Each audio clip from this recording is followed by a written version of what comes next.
Do you really believe you can keep all that money for yourself? Families don't operate like that, Angela. My little Portland, Oregon, rental apartment's living room reverberated with my father's voice. I watched my parents tower over me with faces I'd seen too often as I stood there with my arms crossed. A mixture of barely disguised anger and entitlement. I'm 27 years old, and my name is Angela. I was making just enough money as a graphic designer for Brightail Mining to pay my rent and student loans until 3 weeks ago. My parents and I had never had a good relationship. However, I never thought that I would be yelled at while standing in my own house for refusing to give up an inheritance that was legally mine. 6 weeks ago, my grandmother passed away. When my parents rejected my dreams as childish fancies, she was the only one in my family who ever really noticed me and encouraged me. Grandma Eleanor urged me to pursue art, to follow my heart, and to create a life that made me happy rather than one that appeared impressive to others, even if they pushed me toward pragmatic choices and practical vocations. There had been tension at the funeral. It wasn't unusual for my parents to hardly talk to me. While I wept alone in the back row, my older brother, Timothy, and his wife had flown down from Seattle and had been chatting about estate issues during the entire funeral. My family was unable to put aside their preoccupation with wealth and prestige long enough to grieve appropriately, even after I passed away. The reading of the will followed. I will always remember the calm moment Grandma's lawyer, Beverly, opened the envelope and started reading. With self-assured smiles, my parents leaned forward in their seats. Timothy adjusted his pricey necktie. They all believed that the majority of the inheritance would be split equally, perhaps with a small favor for Timothy because he had become a financial analyst like my father. Beverly read the document with a steady tone of voice. A few family heirlooms were divided among relatives, and small donations were made to different charities. The room became quiet as she arrived at the major provision. I give my whole remaining inheritance, which includes all of my investments, properties, and financial assets, totaling about $28 million, to my dear granddaughter Angela. After perhaps 3 seconds of stillness, mayhem broke out. In fact, my mom screamed. My dad leaped out of his seat and insisted on seeing the paper. As Timothy yelled about improper influence and mental ineptitude, his face turned a frightening shade of purple. His wife broke down in tears as she spoke about how unjust it was, how they had been depending on that money for their future, and how they had children to consider. I sat there in disbelief, barely able to comprehend what had happened. $28 million. The amount seemed incomprehensible. Although I had sensed Grandma was at ease, I had never anticipated this level of comfort. Beverly had anticipated their response. She patiently clarified that the will was unchangeable because it had been written 5 years prior, when Eleanor was definitely of sound mind. Medical exams were on file, there were several witnesses, and everything was accurately documented. She said that Ella Lehner had foreseen family strife and had enclosed a thorough letter outlining her choice, which she had delivered to Beverly with the directive to discuss it with me in private. It was rejected by my parents. They argued for the next hour, claiming the will must be void, and threatened to take legal action. After a while, Beverly asked them to leave her office, remaining stern yet professional.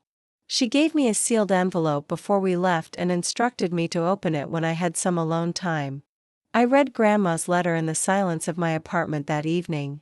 Reading her sentences was like hearing her voice one last time, and her handwriting was clear despite its shakiness. She wrote about growing up in a household that didn't respect my identity. She talked about how painful it was to watch my parents minimize my choices and disregard my abilities while favoring Timothy. She had observed how they only phoned when they needed something, how they treated me like an afterthought, and how they never once supported my hardships or acknowledged my achievements. She wrote, "You are the only one who came to see me of your own free will, not out of obligation. The only person that recalled my stories, inquired about my day, and treated me like a human being rather than a bank account that was just waiting to be inherited is you. Since you were the only one to give me something that money cannot purchase, this money is yours. Sincere affection and friendship. Angela, don't let them take it away from you. Create the life you are worthy of." After reading that letter, I sobbed for an hour. My parents were in my apartment 3 weeks later, attempting once again to take possession of what they felt was theirs. My mother said, "We're your parents," in a falsely charming voice. My mother drove a beautiful automobile and spent her weekends at the country club, while my father was a senior partner at Cinderlow Textiles.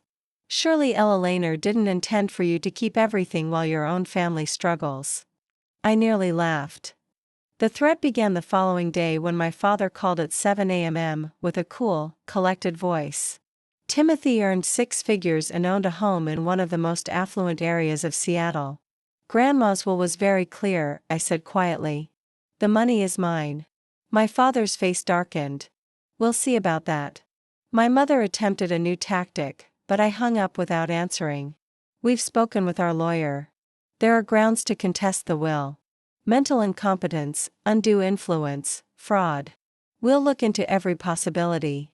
You can prevent all this discomfort by doing the right thing. She made a spectacle in the foyer of Bright Vale Mining when she arrived at my place of employment, tears running down her cheeks, and spoke about her loyalty to her family, how sad they were, and how Granny must have been confused in her last years.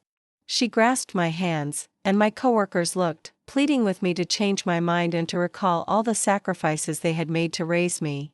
I took her out with firmness and gentleness, my cheeks burning with shame.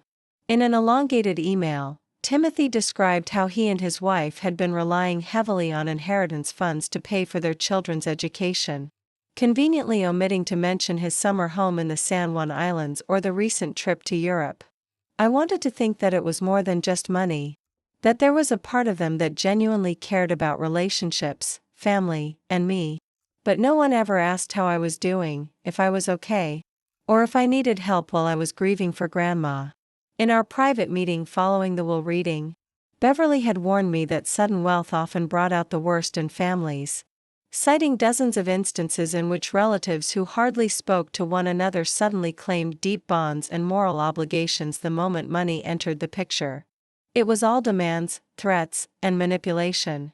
The inheritance is held in a trust with very specific terms, and even if someone tried to sue, the structure of the trust makes it almost impossible to break. Your grandmother knew this would be hard for you, Beverly had said, so she put in place extra safeguards, including money set aside expressly for legal defense should you need it. Before my family started their campaign, I didn't fully understand those rights. My father's lawyer delivered a formal letter requesting that I willingly give up 80% of the estate to be distributed among my immediate family. They're hoping you'll panic and settle, stated Beverly, dismissing the letter, which was full of legal-sounding language about moral commitments and family responsibility, as an intimidation technique with no legal validity. I should be in charge of all communications. However, my family wasn't satisfied with legal threats alone. So my mother started phoning my extended family and accusing me of being a greedy, self-centered individual who had taken advantage of a sick elderly woman for financial gain. She told detailed lies about how I had cut off Grandma from the family, poisoned her mind against them, and basically stolen what was rightfully everyone's. My mother's story spread like wildfire through our family, and nearly everyone believed it without question.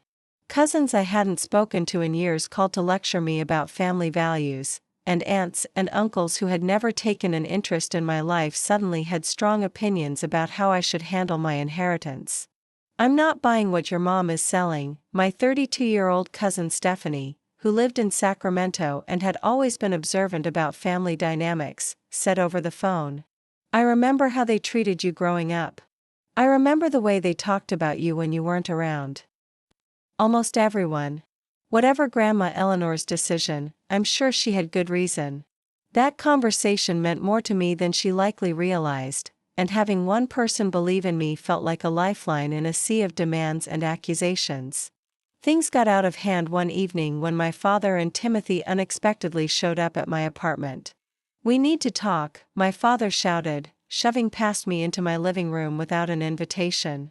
They sat on my couch, and my father laid out what he called a reasonable compromise. He recalled, his expression serious and businesslike, Timothy looking uneasy but resolute. All members of the immediate family would have equal access to the inheritance if I were to place it in a family trust. Naturally, the trust would pay me, but majority approval would be needed for significant financial decisions. Everyone wins in this way, he continued. If Eleanor had given it some serious thought, that is what she would have desired. I said, Grandma did think it through. She evidently knew exactly what she was doing for 5 years. Timothy bent over. Be sensible, Angela. You're 27. You've never handled this kind of money before. You will make mistakes, lose money, and be taken advantage of by those who are not looking out for your best interests. Let us assist you. Allow us to keep you safe. I did not miss the irony of what he said. The individuals who had been threatening and controlling me for weeks were the same ones who claimed to want to protect me. I answered, with a calm voice, I appreciate your concern. However, the response is no. It's my inheritance. As I see fit, I'll handle it. You are seriously making a mistake, my father said, his face hardening. Although we've been patient, we've reached our limit. We will be forced to take legal action if you refuse to listen to reason. Then I guess you'll have to do what you think is necessary, I responded. They stormed out, slamming my flat door so forcefully that it rattled the wall frames, saying, just as I'm doing what I know is right. After that, I stood in the quiet, my hands shaking, wondering how my life had devolved into such a nightmare. It had been awful enough losing Grandma. I was also losing what was left of my family. Not by dying, but by their own avarice and conceit. 2 weeks later, the lawsuit arrived. Even though Beverly had foreseen it, it was nevertheless a gut punch to view the real court paperwork. Together, my parents and Timothy were disputing the will, arguing that Eleanor had not been mentally capable, that I had exerted excessive influence, and that the distribution was unacceptable in light of typical family norms.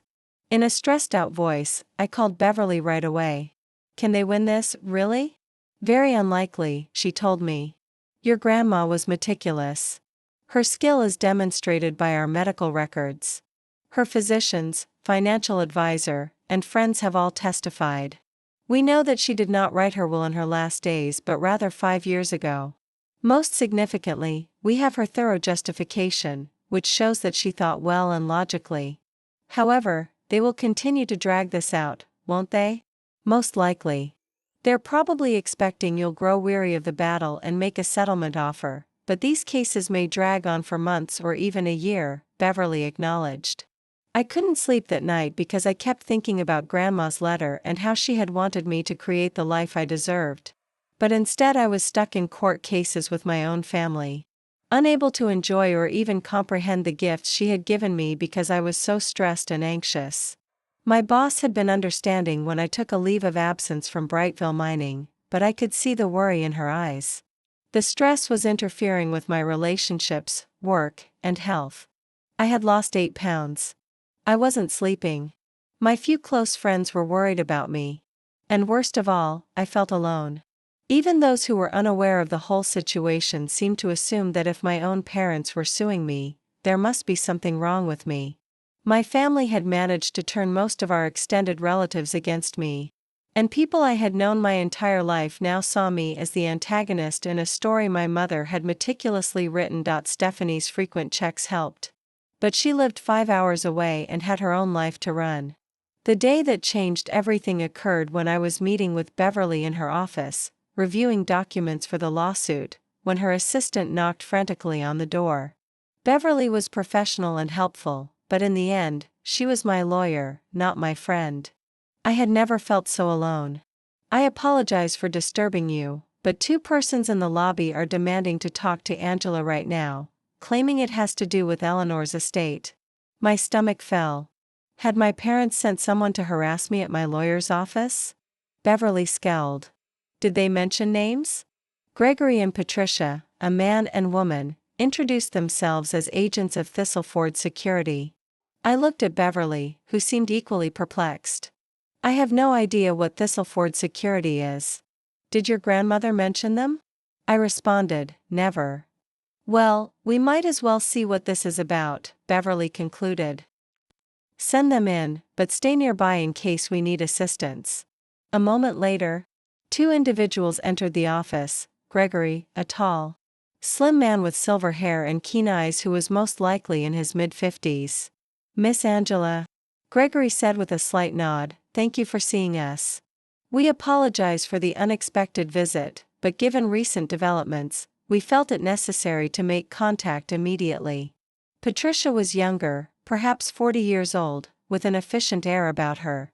Both carried leather briefcases and wore professional attire. I said tiredly, "Who are you?" Patricia said, "We are representatives of Thistleford Security, a private investigation and asset protection firm. Your grandmother hired us 5 years ago with very specific instructions." Beverly leaned forward. "What instructions?" I questioned. Gregory opened his briefcase and took out a sealed envelope, which he gave to me. "Ella Lehner foresaw that there would be a dispute over her will, and she had hired our firm to keep an eye on things after her death and step in if needed. This envelope contains other information she wanted you to know, but only under specific circumstances." Grandma's handwriting with my name and a message that said, "Open only if they try to take what's yours." My hands trembled as I picked up the envelope, which was heavy and packed with paperwork inside. "A formal legal challenge to the will?" Beverly inquired. Patricia responded that we were authorized to act as soon as your family filed their lawsuit.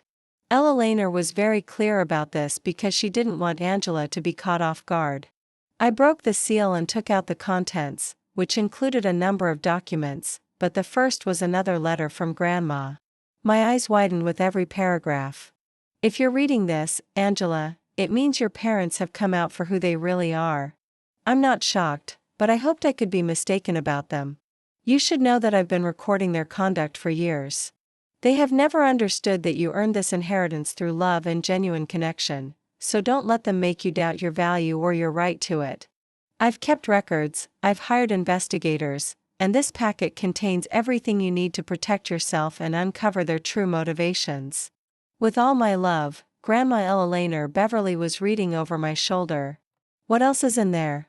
I spread the documents across her desk: financial records that revealed my parents' true wealth. "Use what I've given you. Fight back. Make them face repercussions for once in their entitled life." According to private investigator reports, they had begun preparing to challenge the will 3 years before Grandma's death, presumably based on their presumptions about her deteriorating health. They also recorded conversations in which they discussed ways to coerce me into giving up the inheritance. "Your grandmother wasn't sure you'd need this information," Gregory said quietly, but then I found the last document, and my breath caught. It was a detailed dossier on my father's business dealings compiled by Grandma's investigators, evidence of fraud, embezzlement, and financial crimes going back over a decade. I looked up at Beverly, then at Gregory and Patricia. "This changes everything, doesn't it?" Beverly's attitude was gloomy but determined. Yes, it does. She hoped your family would accept her choice with grace, but she wanted you protected if they didn't." Now, in the harsh light of day, the full extent of my father's crimes was unavoidable. Gregory and Patricia had stayed late the night before, taking us through years of investigation findings, and I sat in Beverly's conference room the following morning, surrounded by documents that painted a devastating picture of my father's business practices. Gregory pointed to a timeline he had written on a whiteboard and explained, "Your grandmother began to suspect something about 8 years ago. She saw differences between what your father told her about his business and what she saw. As a perceptive woman, she began to inquire. She hired us when he became evasive and defensive." Patricia went on to say, "What we found went far beyond anything she'd imagined. The paperwork revealed that Cinderlow Textiles had engaged in systemic deception. My father had been transferring business monies into personal accounts, fabricating invoices, and exaggerating expenses. He had been falsifying financial reports, deceiving investors, and using the company's accounting systems to hide his activities. Throughout $4 million was embezzled in total throughout the years." "Why didn't she report this?" My question was hardly audible above a whisper. Beverly gave me a pitying glance. "She thought about it, based on her notes. Regardless of what he had done, she couldn't bring herself to put your father in jail since he was still her son. Rather, Mom made the decision to make sure you were safe and ready to tell the truth if he ever pursued you. I resentfully remarked, she knew he would. She was well aware of their character. Gregory gave a nod. That's evident from the letter she left for you. She made extremely thorough preparations and hoped for the best, but she was also ready for the worst. For the following 2 hours, we went over the evidence, bank documents, emails, and the testimonies of witnesses who had been questioned but were unaware of the extent of the inquiry. Everything was painstakingly recorded, checked, and cross-referenced. The best detectives were hired by Grandma, and they were excellent. Finally, I said, "What do we do with this?" Beverly thought as she tapped her pen across her legal pad. "We can choose from a number of choices. Using this as leverage would be the simplest option. We don't share anything we know if your parents decide not to pursue the lawsuit." Blackmail? I was uneasy about the concept. Not extortion. Negotiating from a strong position. Beverly made the correction. "However, I really don't advise that strategy, Angela. Serious crimes have been committed by your father. His acts have caused harm to people.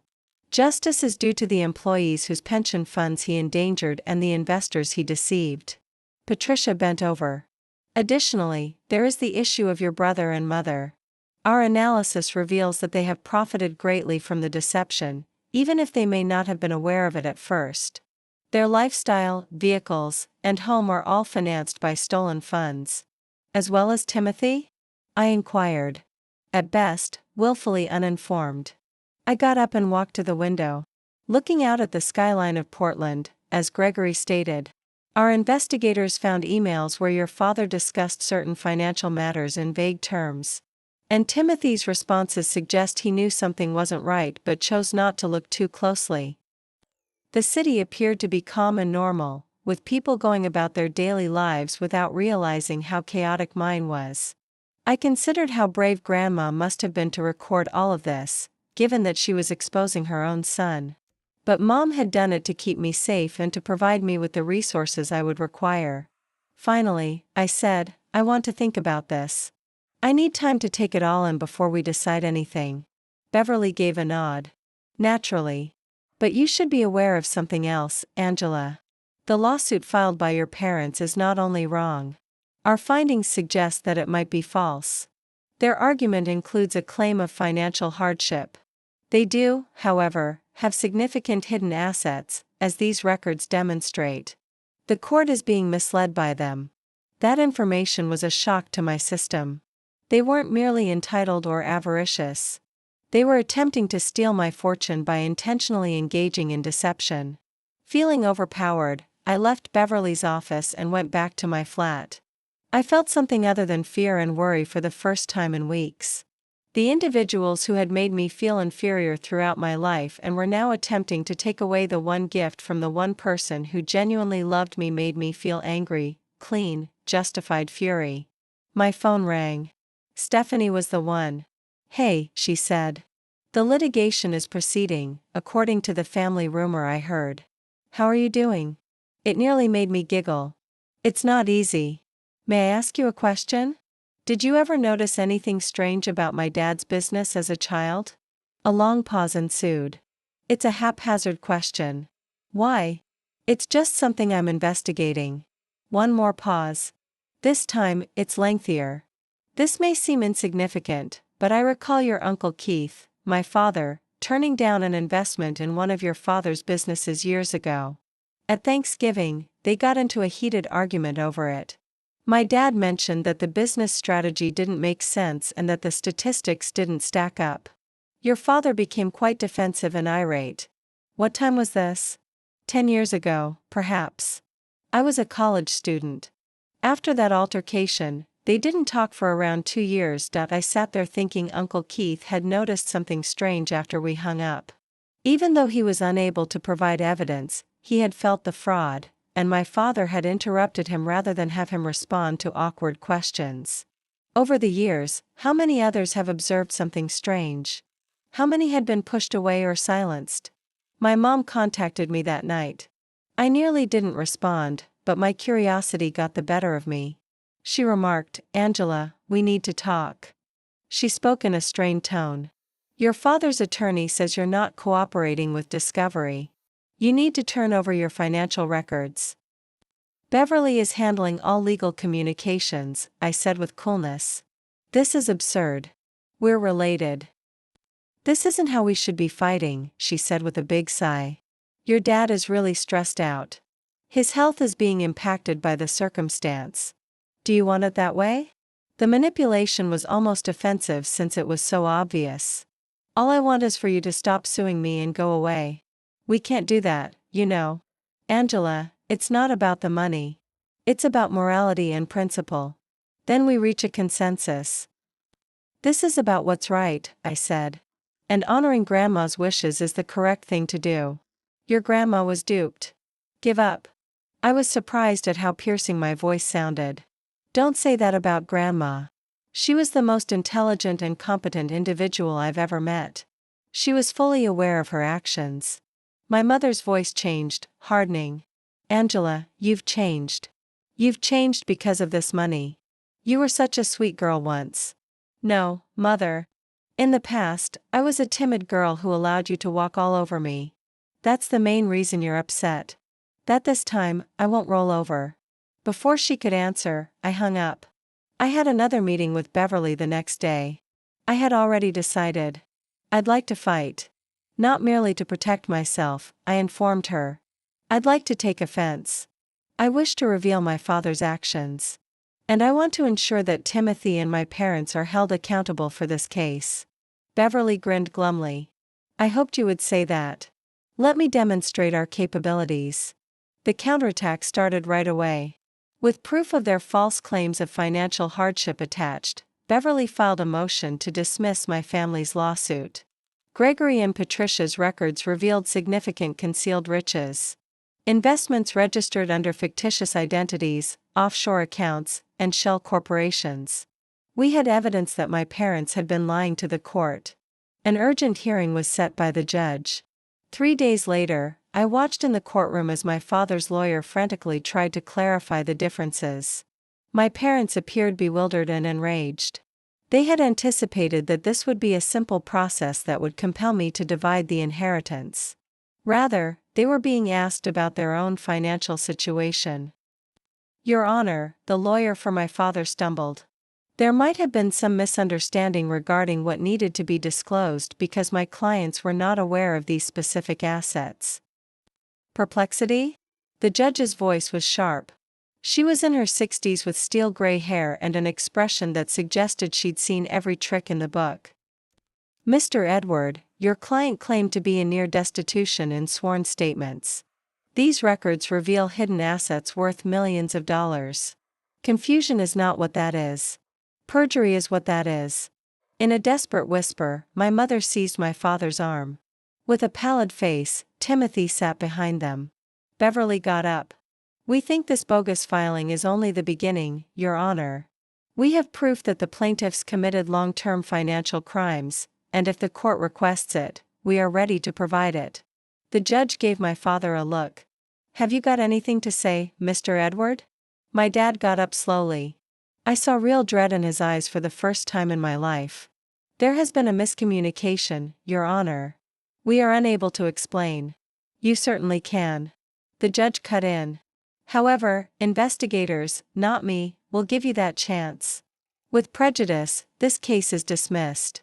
I'm also sending this case to the district attorney's office so they can look into any potential criminal activity. The court has been adjourned." With a crack that seemed to reverberate throughout the room, the gavel descended.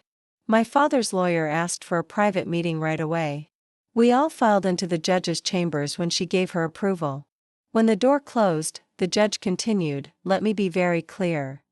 I don't like it when people make false allegations and waste the time of my court. Miss Beverly has provided incriminating evidence. Mr. Edward, your clients could face severe legal repercussions if even half of what I've witnessed today is true." The lawyer for my father was perspiring. "There might be a way to settle this without filing criminal charges, Your Honor. In exchange for signing pledges to never challenge the will again, my clients are prepared to fully drop their litigation. Calmly, Beverly answered, that ship has sailed. This was no longer a private family affair as soon as they submitted false paperwork to this court. When my father did speak, it was in a strained tone. We can figure this out, Angela. This is not necessary for you to do. I gave him a look. For the first time in years, they gave him a serious look. He still had the same air of power and imposingness that had terrified me throughout my childhood. I could see through it now, though. Beneath the costly suit and self-assured exterior was a scared man who had been apprehended. I remarked in a low voice, "You did this to yourself. You may have agreed with Grandma's choice." My mother sobbed, "How can you be so cruel? We're your parents. You're people who share my DNA," I corrected. "You could have been happy for me, but instead you tried to destroy me to get what you wanted, and in the process you revealed exactly who you are. Parents would have supported me." The meeting ended quickly after the judge made it clear that she would follow through on her referral to the district attorney. My family left the courthouse looking shell-shocked. Parents would have celebrated my good fortune. Parents would have loved me regardless of money. You've never been parents to me. I was oddly at ease. Later that night, I got a call from an unidentified number, and I answered against my better judgment. "Angela, it's Timothy." His voice was tight with barely contained rage. "Do you have any idea what you've done?" he asked. "You've destroyed our family," I said, defending myself against your unfounded lawsuit. "Once this gets out, Dad's business is going to collapse. Mom is having panic attacks. My kids are going to grow up knowing their grandfather is a criminal. This isn't about money, Timothy. It never was. It's about all of you demonstrating to me what you value most, and it's not love or family. It's wealth, prestige, and power. Was it worth it? Was the money really worth all of this? We should have fought harder to get Grandma evaluated while she was still alive. Obviously, mental illness runs in the family.